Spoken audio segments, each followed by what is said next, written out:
पण तुमचे मित्र देवेंद्र फडणवीस असल्यामुळे ते सगळंच्या सगळं बाजूला टाकलं गेलं. तुमच्यावरच्या ज्या सगळ्या कंप्लेंट्स होत्या त्या क्लोज करण्यात आल्या. माझ्यावर 15-16 वर्षात काहीच सिद्ध झालं नाही.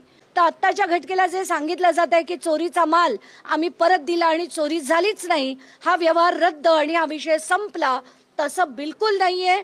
या आत्ता मी जी महसूल मंत्री चंद्रशेखर बावनकुळे यांच्याकडे जी बैठक झाली त्याच्यात मी अशी मागणी केली की मला डिपोज करायचं आहे. ती जी समिती बनवली आहे खरगेंच्या अध्यक्षतेखाली, त्याच्या पुढे मला प्रचंड माहिती द्यायची आहे आणि ज्या फॅक्ट्स आहेत त्या समितीपुढे एक सामान्य नागरिक म्हणून ठेवायचे आहेत की हे सगळेच्या सगळे लँड माफिया किती वाईट पद्धतीने हे स्कॅम्स करतात याची सगळी माहिती मला खरगे कमिटी पुढे द्यायची आहे.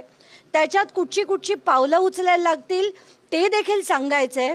आणि त्या व्यतिरिक्त आत्ता माझ्याबरोबर पुण्याहून आलेले सगळे गायकवाड कुटुंबातली जी अनेक लोक होती त्यांनी दिलेले पेपर्स देखील मी बावनकुळेंना दाखवले.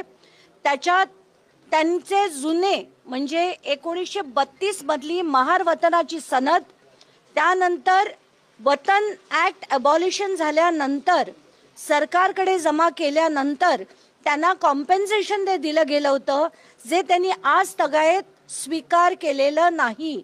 त्याचे सगळे डिटेल्स दिले. 1930 सालचे त्यांचे सातबारे दिले. त्यानंतर त्यांच्या पुढच्या ज्या त्यांनी जी पत्र लिहिली होती, असंख्य पत्र लिहिली होती, त्या पत्राच्या कॉपीज देखील मी त्यांना पत्राद्वारे आज संध्याकाळी पोचवणार आहे. या सगळ्याची माहिती आता आम्ही चर्चेत मी त्यांना दिली. आणि त्यांचं असं म्हणणं होतं की ही जी मंडळी आहेत, गायकवाड कुटुंब आहे, तर आत्ताच्या घटकेला हे जे पूर्ण इश्यू आहे तो रद्द झाल्यानंतर त्यांना एक ॲप्लिकेशन करून त्यांचं एक वेगळं हिअरिंग घेऊन मग त्यांना ती द्यायची की नाही ते सरकार ठरवेल. आणि त्याच्यात सुद्धा मी त्यांना सांगितलं की मी ती सगळी डॉक्युमेंट्स व्हेरीफाय केली आहेत, तर या सगळ्या गोष्टींवर विचार हा नंतर करण्यात येईल.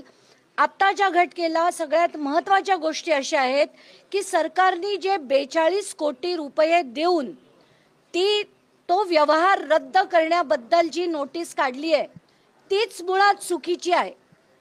तर आत्ताच्या घटकेला तो अधिकार हा महसूल विभागाकडे नाही, तो सिव्हिल कोर्टच ते आदेश देऊ शकतं. तर आत्ताच्या घटकेला जे सांगितलं जात आहे की चोरीचा माल आम्ही परत दिला आणि चोरी झालीच नाही, हा व्यवहार रद्द आणि हा विषय संपला, तसं बिलकुल नाहीये. ती या सगळ्या गोष्टींचा एक प्रचंड मोठा खुलासा मी उद्या सकाळी 10 वाजता करणार आहे. अजितदादा म्हणतात की कुठे ना कुठेतरी माझ्या कुटुंबाला यामध्ये रोवण्याचा प्रयत्न होतोय, टार्गेट केलं जात आहे आणि राजकारण आहे यामध्ये. नाही, यामागे राजकारण आहे. मी अजित पवारांची ती जी सो कॉल्ड प्रेस कॉन्फरन्स होती की 2009 पासनं माझ्यावर आरोप झाले, माझ्यावर 15-16 वर्षात काहीच सिद्ध झालं नाही असं जे ते म्हणालेत, तर 15-16 वर्षात सगळं सिद्ध झालं होतं. त्याच्यावर चार्जशीट देखील झाल्या होत्या. पण तुमचे मित्र देवेंद्र फडणवीस असल्यामुळे ते सगळंच्या सगळं बाजूला टाकलं गेलं. तुमच्यावरच्या ज्या सगळ्या कंप्लेंट्स होत्या त्या क्लोज करण्यात आल्या.